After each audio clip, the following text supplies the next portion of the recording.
Everyone, welcome back to my channel Puja's lifestyle. I hope তোমরা সবাই খুব ভালো আছো, আমিও খুব ভালো আছি। তো আজকে অনেকগুলো দিন পর একটা ব্লগ শ্যুট করছি, আর আজকে একটা স্পেশাল দিন আছে। আজকে হচ্ছে আমাদের ফ্যামিলি পিকনিক। তো আমার সব ননদিনীরা আসবে। পিকনিকটা হবে রাত্রিবেলা, তো এখন থেকে সব তোড়জোড় শুরু হয়ে গেছে। আর আজকে ব্লগটা আমি শুরু করছি একদম দুপুরবেলা থেকে। সকাল থেকে অনেকটা ব্যস্ত ছিলাম সব গোছান গাছান করতে, তো ভাবলাম একটু গুছিয়ে নিই, তারপর তোমার সাথে সবটাই শেয়ার করবো, পিকনিকে কী কী হচ্ছে না হচ্ছে। তো এখন তোমাদের সাথে শেয়ার করবো কোথায় পিকনিকটা হচ্ছে। তোমার দাদাভাই সেই জায়গাটা খুব সুন্দর করে সাজিয়েছে। তো চলো আজকে ব্লগটা এখান থেকে শুরু করলাম, তোমরা দেখতে থেকো। আশা করছি তোমাদের সবার খুব খুব ভালো লাগবে আজকে ব্লগটা। তো চলো আপাতত দেখাই তোমার দাদাভাই কীরকম সাজালো, আর আমি ঘর তোর কেমন সাজিয়েছি, সবাই ঘুরতে আসছে বলে। তো চলো দেখাই। তো দেখো, ডাইনিংটা আমি এরকম করে সাজিয়েছি, বাচ্চারা এখানে খেলবে বলে এখানে একটা কার্পেট পেতে দিয়েছি। আর চলো আমার বেডরুমটা দেখাই। এই যে বেডরুমটা এইভাবে সাজিয়েছি। তো যদি বাচ্চারা ঘরেও খেলে, আর যেহেতু খুব ঠান্ডা পড়েছে আর কদিন ধরে, তো এখানেও একটা কার্পেট পেতে দিয়েছি। আর এই যে আমার বেডটা ওইভাবে সাজিয়েছি। আর এই দেখো আমার রুমের নিউ মেম্বার বলতে পারো, এসির কভারটা নিউ নিয়েছি, মানে অনলাইনেই নিয়েছি, তোমাদের সাথে শেয়ার করা হয়নি, তো আজকেই শেয়ার করে দিলাম। তো এই হচ্ছে আমার পুরো ঘরের লুক। সবাই আসবে বলে এইভাবে সাজিয়ে গুছিয়েছি। সবসময় সাজানো থাকে যদিও, তো আজকে একটু স্পেশালভাবে সাজালাম। সবাই আসবে আজকে, সবাই থাকবে আমাদের বাড়িতে। তো নতুন করে ঘরটা দেখানোর তো কিছু নেই, চলো দেখাই তোমার দাদাভাই কি সুন্দর করে আমাদের যেখানে পিকনিক হবে সেই জায়গাটা সাজিয়েছে। এই দেখো, এখানটা হবে হচ্ছে আমাদের পিকনিক। এখানে আমরা সব বসে কাটাকুটি করব। এই যে ওভেন, এখানে রান্না হবে। আমি একটা রান্না করে রাখবো, এখানে বিরিয়ানিটাই হবে, আর পকোড়া টকোড়া হবে। আর এই দেখো, এই রুমটা আমাদের ইনকমপ্লিট, এটা এখনও হয়নি। তো ছাদে পিকনিক করার কথা ছিল, যেহেতু খুব ঠান্ডা, বাচ্চাগুলোকে নিয়ে ছাদে অসুবিধা হবে, তাই তোমার দাদাভাই এখানটা সাজিয়েছে। এখন দিনের বেলা, রাত্রিবেলা আরও সুন্দর লাগবে। তো কেমন লাগছে অবশ্যই জানিও তোমরা। পিকনিক দেখে মনে হচ্ছে বিয়ে বাড়ি।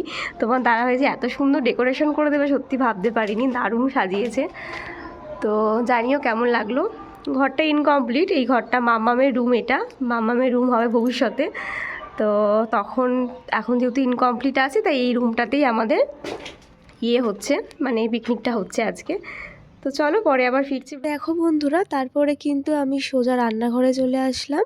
তো আজকে রাতে যা যা মেনু হবে সব চিকেনই কিন্তু আমি এখানে ম্যারিনেট করে রেখেছিলাম। যেমন আজকে কাবাব হবে, চিকেন পকোড়া হবে, তারপরে হচ্ছে চিকেন চাপ হবে, আর এদিকে ছিল বিরিয়ানি চিকেন কটা। তো আজকে এগ বিরিয়ানি হবে, সাথে কটা চিকেন না দিলে এগ বিরিয়ানি ফ্লেভারটা ঠিকঠাক আসবে না, তাই কটা চিকেন রাখতে বলেছিল আমার ননদিনী। তো দেখো, আমার এই ননদিনী কিন্তু চলে এসেছিলো আগে, আমার বড় ননদিনী। তো আমাকে একটু হেল্প করে দিচ্ছিলো। তো আমি এখানে প্রথমে চিকেন চাপটা করে নিচ্ছি, কারণ রাত্রিবেলা এত কিছু রান্না করতে গেলে না কোনো আনন্দ করতে পারবো না, শুধু রান্নার মধ্যে ঢুকে থাকতে হবে। তো যাই হোক, ওদিকে রান্না করতে করতে ওপরে চলে আসলাম। এর মধ্যে কিন্তু আমার ছোটো ননদিনীও চলে এসেছিলো। তো দেখো, এখানে সব কচি কাচারা সব এখন চকলেট আর এই কেকটা খাচ্ছে, যেটা কিন্তু আমার এই দিদিভাই নিয়ে এসেছিলো, বড় ননদিনী। এই দেখো, বনিও হাই করে দিল তোমাদের সবাইকে। তো এখন কিন্তু সব কচি কাচার দলরা মিলে চকলেট আর এই কেকটা খাচ্ছিল। তো দেখো, সবাই মিলে কিন্তু এখানে আমরা একটু গল্প করলাম, তারপরে কিন্তু আমি সোজা চলে আসলাম আবার রান্নাঘরে আমার চিকেন চাপটা দেখতে। তো দেখো, ফাইনালি আমার চিকেন চাপ একদম ডান। আর চিকেন চাপটা দেখতে কিন্তু বেশ সুন্দর হয়েছিল, আশা করি খেতেও ভালো হবে। তারপরে কিন্তু আমি একটু রেডি সেডি হয়ে চলে আসলাম, আর এসে দেখি এখানে বনি বানাচ্ছিল আমাদের সবার জন্য ডালগোনা কফি। তো কফির দায়িত্বটা আজকে ওকেই দেওয়া হয়েছিল। ও বলল যে আমি কফিটা ভালো বানাই, তো ওই বলল, তার জন্যই কিন্তু ওকে বানাতে দেওয়া হয়েছে। দেখো কত সুন্দর ডালগোনা কফি বানিয়েছে। তো তারপরে কিন্তু কফি টফি হয়ে যাওয়ার পরে আমরা এবারে সার্ভ করে দেবো সবাইকে। তো দেখো, এই হচ্ছে দিদি, আর দিদি একটু হাই করে দিল আমার ব্লগে। আর এখানে দেখো মাও চলে এসেছে। তো এখন সব কফি কাপগুলো আমি একটা প্লেটের মধ্যে সাজিয়ে দেবো। তো বনি বলল যে আমি তো কফিটা করে দিয়েছি, তুমি সবাইকে সার্ভ করে দাও। তো আমি বললাম ঠিক আছে। তো দেখো, এখন কফিটা ঢালা হচ্ছে। তো ডালগোনার যেই ফেনা ভাবটা না, সেটা একটু বেশি হয়ে গেছিলো, তার জন্য একটু কফিটা সার্ভ করতে একটু সমস্যা হচ্ছিলো। যাই হোক, তারপরে বনি সবাইকে ভালোভাবে সুন্দরভাবে সার্ভ করে দিল। তো দেখো, আজকে কিন্তু আমাদের পিকনিকের ক্যান্ডিডেট অনেক কজনই আছি আমরা, প্রায় ওই হয়তো 12 কি 13 জন, বাচ্চা কাচ্চাদের নিয়ে। তো দেখো, কফিটা কিন্তু খুব টেস্টফুল হয়েছিল, ও খুব সুন্দর কফি বানিয়েছিল। যেহেতু ও কফি বেশ ভালো বানায়, এই কফিটা স্পেশালি, তাই ওই বললো যে কফিটা আজকে আমি তোমাদের খাওয়াবো। তাই দেখো, সবার কফি কাপের ওপরে কিন্তু ওই ফেনা ভাবটা ডালগোনা কফি। সেটা একটু করে দিয়ে দিচ্ছে। আর এদিকে কিন্তু দেখো শুভ চলে এসেছিল, আর আমাদের বাকি টিম মেম্বার মানে সবাই মোটামুটি চলে এসেছিলো, শুধু বিকাশই বাকি ছিল। যাই হোক, তারপরে দেখো বলতে বলতে বিকাশও চলে এসেছে, তো ওকেও কিন্তু কফিটা খেয়ে তারপরে ওরা এখন যাবে বিরিয়ানির বাজার করতে। যেহেতু চিকেন চাপটা আমি বাড়িতে করে নিয়েছিলাম আগে থেকেই, আর বিরিয়ানিটা বানাবে হচ্ছে বনি, কারণ বনি বিরিয়ানি খুব সুন্দর বানায়, তাই কিন্তু বিরিয়ানির দায়িত্বটা ওকেই দেওয়া হয়েছে। আর দেখো আগের দিনের পিকনিকেও তোমরা আই থিঙ্ক দেখেছো মাম্মাম কিন্তু কফিটা খুব ভালো খেয়েছিল, তো সেরকমই কিন্তু এই পিকনিকেও মাম্মাম কফিটা চেয়ে চেয়ে খাচ্ছিল, কফি খেতে খুব পছন্দ করে। যেহেতু চা কফি বাচ্চাদের দেওয়াটা ঠিক নয়, তো দিতে তো মন চাইছিল না, যেহেতু বায়না করছিল বলে একটু দিলাম। আর এখানে কফির ভাগটা সেরকম একটা দেওয়া ছিল না, অল্পই দেওয়া ছিল, তাই কিন্তু বাচ্চাদের দিলে আশা করি কোনো ক্ষতি হবে না। এদিকে কিন্তু পাপানও একটু খেয়েছে, তো বাচ্চারা তো দেখবে বড়রা যেটা খাবে বাচ্চাদের দেখে সেটাই খেতে ইচ্ছা করে। তো দেখো মাম্মাম কিন্তু ভীষণ ভালো খায় কফিটা, তো খেয়েছে। তারপরে দেখো চলে আসলাম হচ্ছে এবারে রান্নাবান্নার দিকে। তো আমি এখন বাচ্চাগুলোর জন্য করছি হচ্ছে চিকেন পকোড়া, আর ওদিকে তোমার দাদাভাইরা করবে হচ্ছে চিকেন কাবাব। সেটা বাইরে হবে, কাঠের উনান ঠিক নয়, কাঠের জালে ওটা করতে হয় কাবাবটা। আর দেখো এখানে এই লাইটিংয়ের তলায় ভাই বোন মিলে কত মজা করছে, মানে সব কচি কাচারা কিন্তু ওখানে নাচ করছিল। আর এখানে দিদি আর বনি মিলে আমাকে একটু কাটাকুটি করে দিচ্ছিল, আর আমি এখানে প্রথমেই পকোড়াটা বসিয়ে দিলাম, তারপরে কিন্তু রান্না বসবে বিরিয়ানির। তারপরে দেখো এদিকে চলে আসলাম, এসে দেখি এখানে কাবাব হচ্ছে, কাবাবের তৈয়ারি চলছে দেখতেই পাচ্ছ। আমি তো চিকেনটা ম্যারিনেট করে রেখেছিলাম, এবারে কাবাবটা বানানোর দায়িত্ব হচ্ছে ছেলেদের, ওরা কাবাবটা বানাচ্ছে, ওরা এটা ভালোই বানায়। আগেরবারে শুভ আর বিকাশ মিলে বানিয়েছিল, খুব সুন্দর টেস্ট হয়েছিল।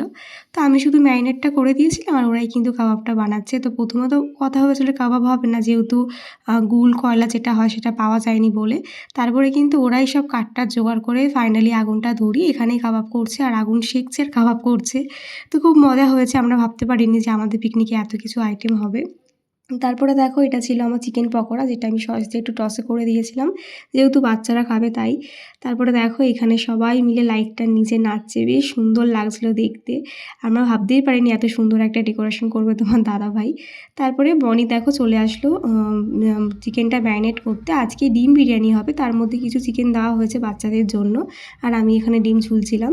তারপরে দেখো চলে আসলো আমাদের হাতে হচ্ছে কাবাবটা খেতে দুর্দান্ত হয়েছিল, সত্যি ভীষণ টেস্টফুল হয়েছিল। তো কাবাব খেতে খেতে আমাদের আরেকটু কফি খেতে ইচ্ছা হলো, তাই কিন্তু আরও 1 কাপ কফি করা হলো, আরও একবার কফিটা করে সবাই মিলে খেলাম। তো এখন কফি খাওয়ার লোক সেরকম পাওয়া যাচ্ছিল না, তারপরে কিন্তু কফি খাওয়ার পরে অনেক লোক চলে এসেছিল। যাই হোক, মাকে দেওয়া হয়েছিল, মা তখন আর খায়নি, পরে আবার মা এসে বললো আমার জন্য একটু কফি হবে। তারপরে তো একটু ছিল বলে মাকে আবার গরম করে দেওয়া হলো। আর এদিকে দেখো বিরিয়ানির কিন্তু ভাতটা আমাদের রেডি, সেটা এখন শুভ ঝরিয়ে নিচ্ছে, কারণ এত বড় হাঁড়িতে ভাত ঝরানোটা আমাদের মেয়েদের পক্ষে একটু টাফ হয়েছে, তাই ওরাও একটু হেল্প করেছে। সব মিলিয়ে পিকনিকটা কিন্তু ভীষণ মজা হয়েছে। বছরের শেষে যে আমরা এত সুন্দরভাবে একটা পিকনিক করব সত্যি ভাবতে পারিনি। আর এই যে প্ল্যানটা কিন্তু একদমই শর্ট টাইমের মধ্যে হয়েছে, মানে 2-3 দিন আগে বলতে পারো। তো সেটা কিন্তু সাকসেস হচ্ছে, মাঝে ক্যান্সেল হয়ে গেছিলো, তারপরে কিন্তু হয়েছে পিকনিকটা ফাইনালি। তো এখন আমরা সবাই মিলে একটু ফটো ক্লিক করলাম, তারপরে এখন সবাই মিলে একটু এখানে নাচ করবো বলে চলে এসেছি, কারণ আমরা পিকনিকে রান্নাবান্না করতে ব্যস্ত ছিলাম, তাই আর সেরকম একটা মজা করা হয়নি। তাই এখন কিন্তু সবাই মিলে একটু নাচ করব, তারপরে সবার শেষে খাবো, তার আগে বাচ্চাদেরকে খেতে দেওয়া হবে। তো এখনও কিন্তু আমাদের বিরিয়ানিটা হয়নি, বিরিয়ানির ভাতটা বনি ঝরাচ্ছে, আর তারপরে বিরিয়ানিটা দমে বসানো হবে। ওদিকে আলু ডিম আর হচ্ছে চিকেনটা কষানো হয়ে গেছিলো, দেখতেই পাচ্ছ। বনি এখন বিরিয়ানিটা স্টেপ বাই স্টেপ যেরকমভাবে সাজায় আর কি, বিরিয়ানি করতে যেরকম আর কি নিয়মটা থাকে সেরকমভাবে সাজিয়ে দিচ্ছে। আর এই যে হাঁড়িটা দেখতে পাচ্ছ, যখন লকডাউন ছিল তখন কিন্তু এই বিরিয়ানির হাঁড়িটা কেনা হয়েছিল, যাতে আমি তখন বিরিয়ানি বানাতাম খুব বাড়িতে, তারপরে আর বিরিয়ানি বানানো হয় না, এখন কিনেই আনা হয়। তো এই হাঁড়িটা কিন্তু আজকে আমাদের ভালো কাজে লেগে যাচ্ছে। তো দেখো বনি খুব সুন্দরভাবে স্টেপ বাই স্টেপ সব কিছু দিয়ে সাজিয়ে নিচ্ছে বিরিয়ানির হাঁড়িটা। তো ফাইনালি সাজানো তো কমপ্লিট, এবার কিন্তু বিরিয়ানিটা দমে দেওয়ার পালা। তো দমে দিয়ে দিচ্ছে এখন। তো তার আগে তোমাদেরকে একটু ভালো করে হাঁড়িটা দেখিয়ে দিই, কত সুন্দর লাগছে। আমি এখন ভয়েস ওভার দিতে দিতে আমারই খিদে পেয়ে যাচ্ছে। যাই হোক, আজকে ব্লগটা তোমাদের সাথে শেয়ার করতে আমার একটু লেট হয়ে গেল, বেশ কিছুদিন এডিট করতে পারিনি বলে, তো সবাই একটু ম্যানেজ করে নিও। তো ওদিকে বিরিয়ানি দমে দিয়েছে, তারপরে দেখো এখানে একটু আমরা ফটো শ্যুট করতে চলে আসলাম। প্রথমে সব কচি কাচাতে ফটোশ্যুট করা হচ্ছিল, পাপানকে তো অনেকবার করে ডাকা হচ্ছে, পাপান তো মানে আসতেই চাইছিল না, যেহেতু ছেলেরা একটু দুষ্টু হয়, কি আর করা যাবে। তো দেখো ফাইনালি কিন্তু আমরা একটু এখানে ফটোশ্যুট করছি আর এখানে সবাই মিলে উইশ করছি হ্যাপি নিউ ইয়ার।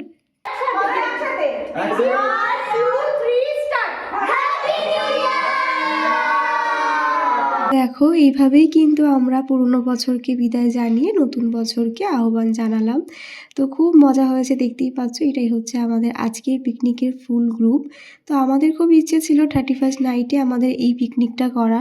তো 31st নাইটে কারোর সময় হচ্ছিল না বলে কিন্তু আমাদের এই পিকনিকটা 28শে ডিসেম্বর করা হয়েছিল। তো যেহেতু একদমই বছরের শেষে চলে এসেছিলাম তাই কিন্তু আমাদের আর মানে এই ডেটটাই ঠিক করা হয়েছিল। তো যেহেতু আর দুদিন পরেই নিউ ইয়ার তাই কিন্তু আমরা এই ডেটেই আমরা নতুন বছরকে আহ্বান জানিয়ে পুরনো বছরকে বিদায় জানালাম। তো দেখো কথা বলতে বলতে কিন্তু আমাদের বিরিয়ানি হয়ে গেছিলো। তো এখন কিন্তু সব কচিকাঁচাদের বিরিয়ানিটা সার্ভ করে দেওয়া হচ্ছে, দেখতেই পাচ্ছ। বনি এখন বিরিয়ানিটা সবাইকে কেটে কেটে সার্ভ করে দিচ্ছে, কারণ বিরিয়ানি কিন্তু করার সাথে সাথে বিরিয়ানি কাটারও একটা টেকনিকের দরকার। একটু এদিক ওদিক হলেই কিন্তু আলু বা ডিম যেটা ছিল সেটা ভেঙে যেতে পারতো, তাই কিন্তু খুব সাবধানে বিরিয়ানিটা কাটতে হয়। তো যেহেতু বনি এইসব দিকে একদম এক্সপার্ট তাই কিন্তু ওই বিরিয়ানিটা ভাগ করে দিচ্ছিল সবাইকে কেটে কেটে, আর আমি এখানে সবাইকে চিকেন চাপটা সার্ভ করে দিচ্ছিলাম। তো সব মিলিয়ে সব বান্নাই কিন্তু খুব সুন্দর হয়েছিল। তারপরে কিন্তু বাচ্চাদের খাওয়া দাওয়া হয়ে গেল, যেহেতু অনেকটা রাত্রি হয়ে যাচ্ছিলো বলে ওদেরকে দিয়ে দেওয়া হয়েছিল। তারপরে কিন্তু আমরা সব বড়রা মিলে একটু নাচ গান করলাম। নাচ গান না করলে যেন পিকনিকটা একদমই অসম্পূর্ণ রয়ে যেত। যেহেতু রান্নাবান্না করতে একটু ব্যস্ত ছিলাম বলে প্রথম দিকে নাচ গান করা হয়নি। তাই দেখো এখন কিন্তু সবাই মিলে একটু নাচ করছি, মন খুলে আমরা নাচ গান করেছি। তো এখানে গানগুলো দিলাম না যাতে কপিরাইট চলে আসতে পারে, তাই কিন্তু তোমাদের সাথে এমনি ভিডিওটাই শেয়ার করলাম। তো তোমরা বছরের শেষটা কিভাবে কাটালে আর নতুন বছরকে কিভাবে ওয়েলকাম জানালে সেটাও কিন্তু জানিও। আমরা তো খুব মজা করেছি, ভাবতে পারিনি যে এতটা মজা হবে। তো বছরের শেষে এসেই এতটা মজা করবো আর নতুন বছরকে আহ্বান জানাবো এত সুন্দর করে, সত্যি ভাবতে পারিনি। তো ব্লগটা যেতে যেতে তোমাদের কাছে অনেকটাই লেট হয়ে গেল, সবাই একটু ম্যানেজ করে নিও। তারপরে দেখো নাচ গানের পরে কিন্তু অনেকটা রাত্রি হয়ে গেছিলো বলে আমরা এখন খেতে বসে বললাম। এখন প্রায় রাত 12টা মতো বাজছে। তো সবাই মিলে এখন খেয়ে নিচ্ছি। তো চলো এইভাবেই আমাদের পিকনিকটা শেষ হলো। তো তোমাদের কেমন লাগলো আজকে ব্লগটা অবশ্যই জানিও। আর শেষ পাতে ছিল হচ্ছে ধনেপাতার চাটনি, মিষ্টি যেটা বনিরা স্পন্সর করেছিল, আর ছিল হচ্ছে ডিম বিরিয়ানি, চিকেন চাপ, সেটাতে তোমরা দেখেইছো। তো চলো আজকে ব্লগটা এখানে শেষ করলাম। তোমাদের কেমন লাগলো অবশ্যই জানিও, ভালো লাগলে কিন্তু লাইক কমেন্ট করতে কেউ ভুলো না। বাই সবাইকে, দেখা হচ্ছে নেক্সট ব্লগে।